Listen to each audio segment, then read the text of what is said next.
Hey there, my name is Przemek and this is the 7th part of my top 50 favorite dark deep ambient albums list.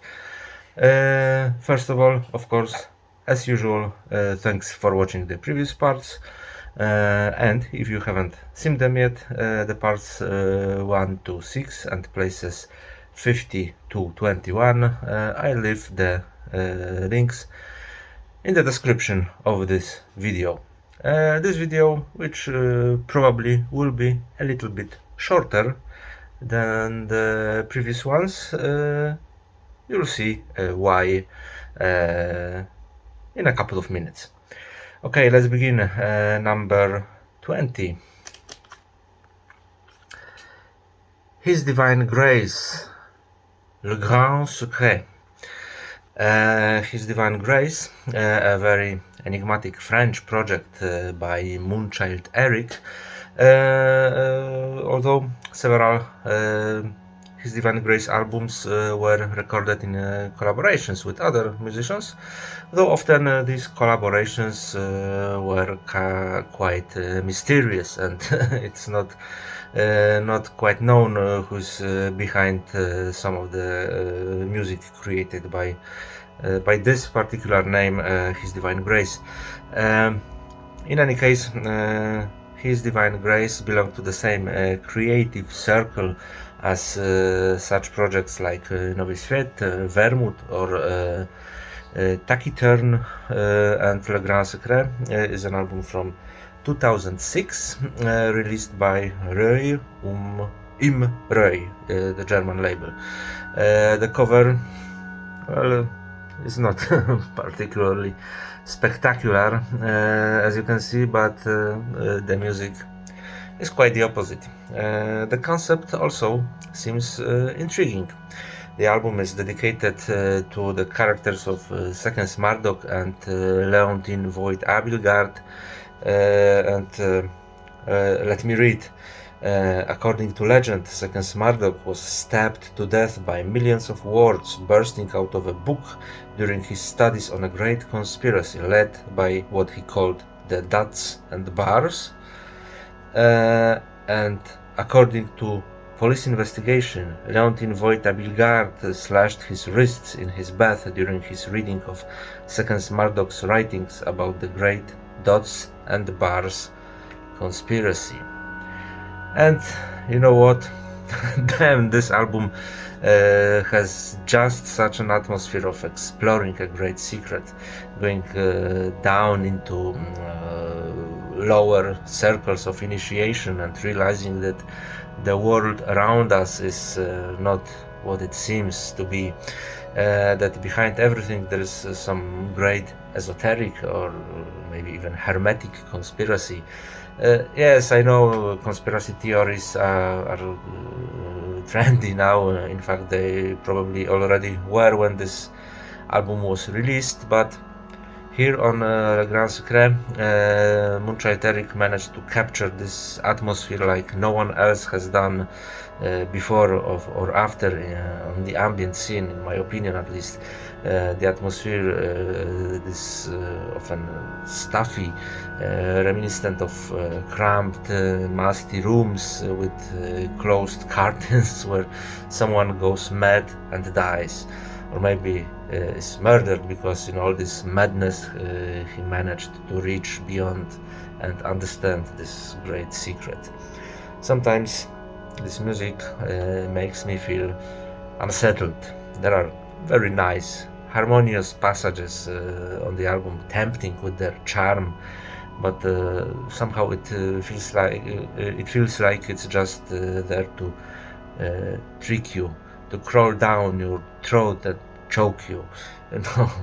You know, this album really is enchanting. It can be really beautiful, but at the same time, I sometimes feel as uncomfortable with it as with any other album on this list, especially track number 2, Le Gardien du Grand Secret, arouses such feelings in me.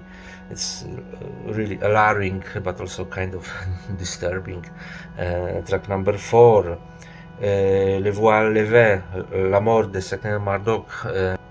It's also amazing because it slithers like a snake, slowly wrapping itself around you. There are more such fragments here. Seductive track 7, Pourquoi, Toujours Pourquoi, with samples of from one of Jean Cocteau's movies, or the last one, Le Principe Immuable, giving apparent relief, but it's an extraordinary album, beautiful, tempting, and dangerous. Number 20, His Divine Grace, Le Grand Secret.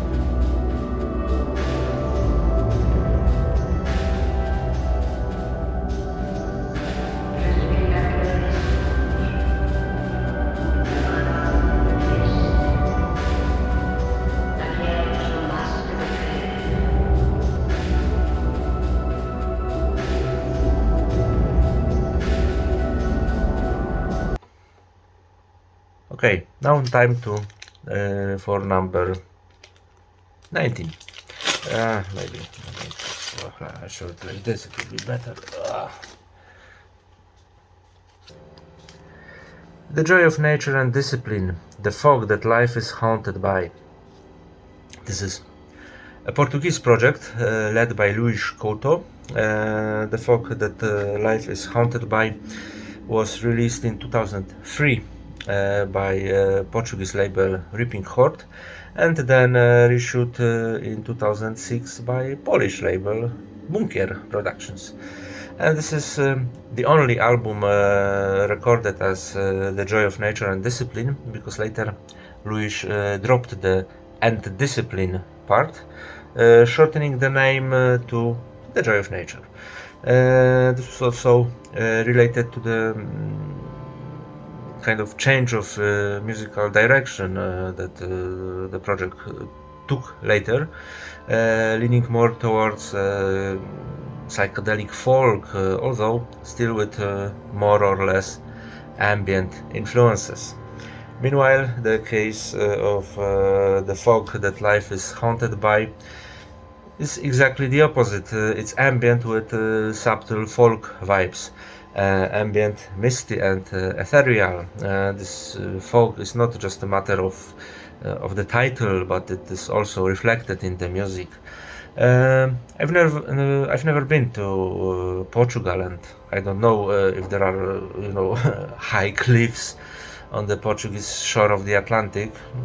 Probably there are, because they always are, but this music reminds me of a foggy autumn morning on a Portuguese cliff.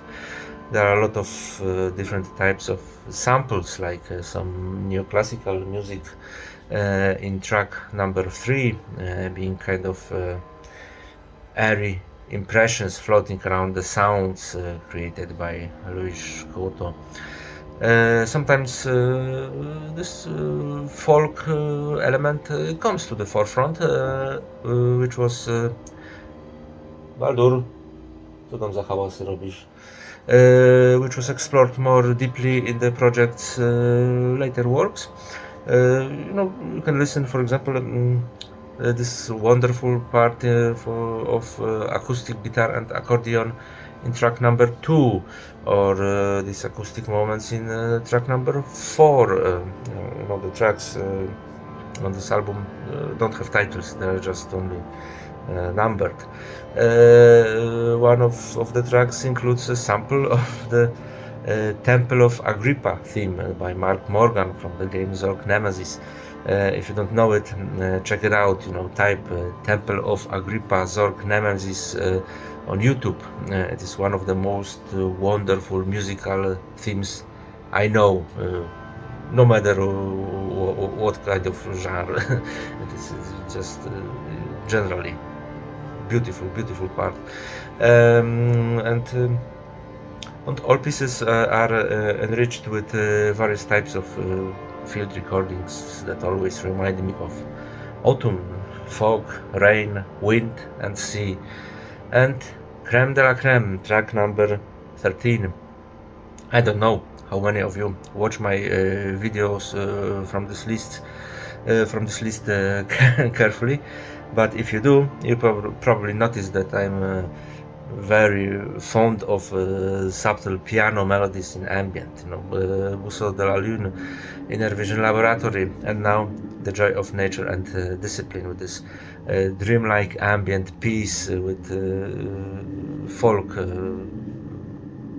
intermezzo inside, masterpiece.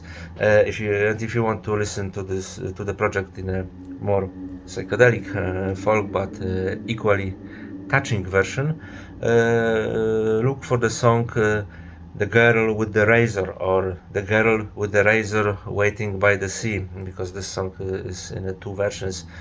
I always have tears in my eyes when I listen to that song, especially Louis' vocal parts.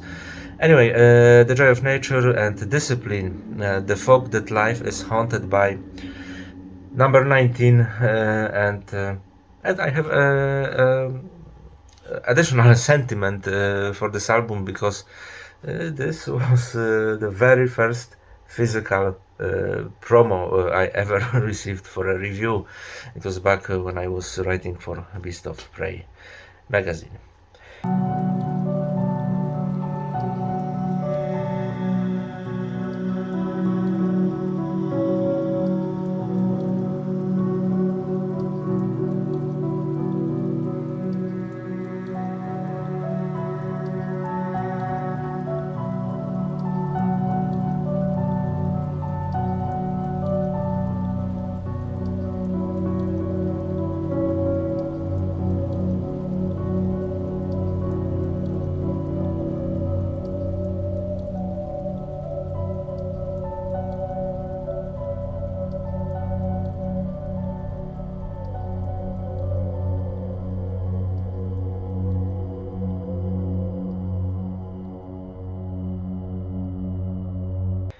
Okay, time for number 18. Matthias Grassoff, Himavat. Matthias Grassoff, German ambient producer, extremely prolific, with albums numbering in hundreds. I have maybe 40 or 50 Grassoff albums at home. That is very little, about 10% of what he has produced since the early 80s. Alone in collaborations, I hesitated between two albums, Dämmerung from 2012, released by Giterma, and this one, Himavat, from 1999, released by Stahlblatt. By the way, this is an edition supposedly numbered to 1,000 copies, and it should say, right here, which number my copy has, but it's blank. I wonder if they forgot to number it, or if I just have a defective copy. If you know, please let me know. Himavat. Matthias Grassoff is a master of ambient in its purest form. Most often his compositions are very long, based on slowly evolving drones, often devoid of unnecessary ornamentations, pure ambient essence. For this reason, I know that there are people who like ambient music, but for them Grassoff's works are too much, that it's too boring and monotonous, and actually I can understand this approach, really.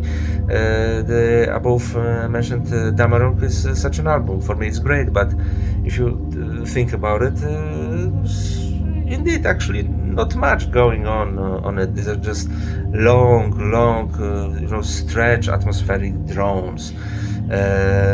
Although this is not a rule. There are also more varied albums like Wisdom of Fate, also released by Giterma in 2012. In any case, Himavat, which according to Wikipedia means frosty and is a personification of the Himalayan mountains in Hinduism, is an album being something in between. The emphasis here is primarily on atmospheric soundscapes, but there are also tribal drums, probably some field recordings and sounds of instruments such as flute, singing bowls, sithers, gong, cymbals, different percussion ensembles, nature sounds, effects, Tibetan singing bowls, upright bow chime, glass harp. On the album, Matthias Grasov is supported by Klaus Wiese, another ambient veteran, now unfortunately passed away, once a member of Popol Vuh for a moment. It is a mysterious, somewhat ritualistic album praising the power of nature, especially that of the Far East, and Himavat is incredibly addictive, relaxing but without cliché. This is a perfect album for winding down in the evening or night. In general, Matthias Grasov albums are perfect for loop listening while sleeping. The musician creates the atmosphere calmly and subtly, avoiding disturbing motives. This is how it is on Himavat, a bit of darkness, but rather suspended in space, and finally, enlightenment. A beautiful album by an artist whose music, of all the musicians on the list, accompanies me most often during my dream night journeys into the unknown. Number 18, Matthias Grasov, Himavat.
Number 17. At the beginning of this video I told you that it will be a little bit shorter than the previous one. This is why, because number 17 is Robert Rich, Alio Die, Fissures. This is the third presence on the list after Stalker and A Trouble Resting Place, and Stefano Musso's second appearance after Ad Infinitum as Sola Translatio. And yeah, I have a little problem. I regret a bit that I already made a video about this album as a part of the retro reviews series, and in general everything I've had to say about Fissures I said in that video. So I just leave the link to the video in the description. If you're interested more in Fissures, check that video.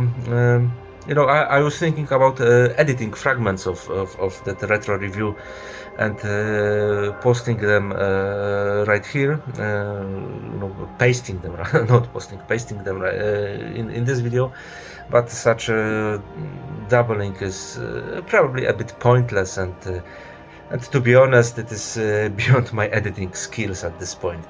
So I just refer you to that retro review. I will leave the link in the description, and I'll just say one more thing. This is the last Robert Rich appearance on my list, but Stefano Musso will be back in one of the upcoming episodes. Number 17, Robert Rich, Alio Die, Fissures.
And time for the last one for today, number 16,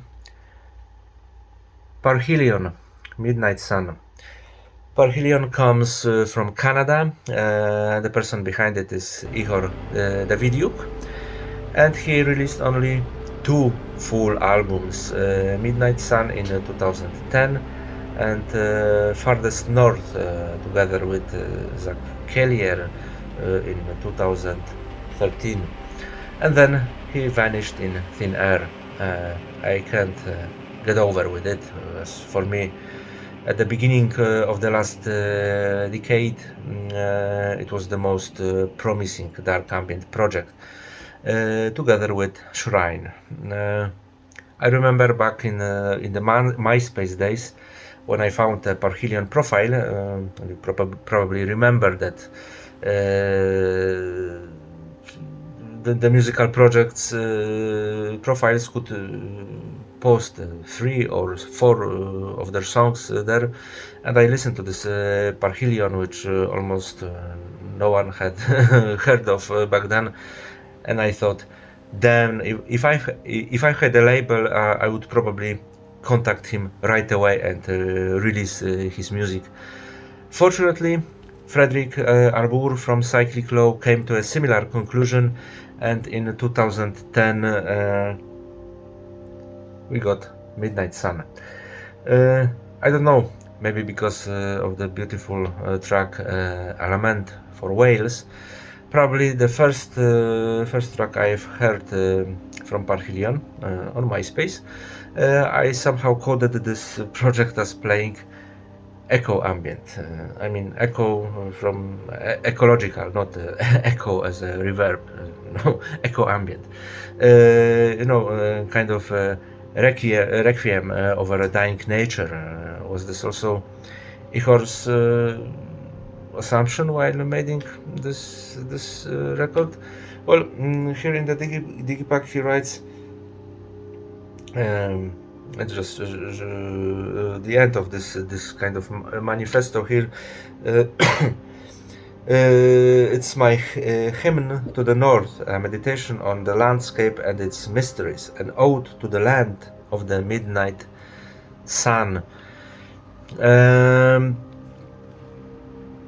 But the fact is that on the Midnight Sun he fantastically mixed dark ambient, deep ambient, glacial ambient, with a touch of, the American ambient in the Robert Rich, Steve Roach vein. This album is like a journey through still unpolluted oceans, northern regions where it is difficult to meet people, Arctic spaces indeed, but at the same time you feel the awareness that perhaps this is the last such journey possible, that the growth of technology that will destroy pristine nature, and it's only the matter of time that the tentacles of civilization will reach the farthest corners of the earth. This elegiac approach to ambient is probably most heard in meditation over open waters, although I think this aura hovers over the entire album. It's a pity that Parhelion recorded only 2 albums. Okay, the second one, Farthest North, was rather mediocre, but the debut is still stellar, and I think there was potential for even more. Maybe Ihor will come back someday. For now, we can only listen to Midnight Sun over and over again.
Okay, that's it. That was part 7 of my top 50 favorite dark deep ambient list, places 20 to 16.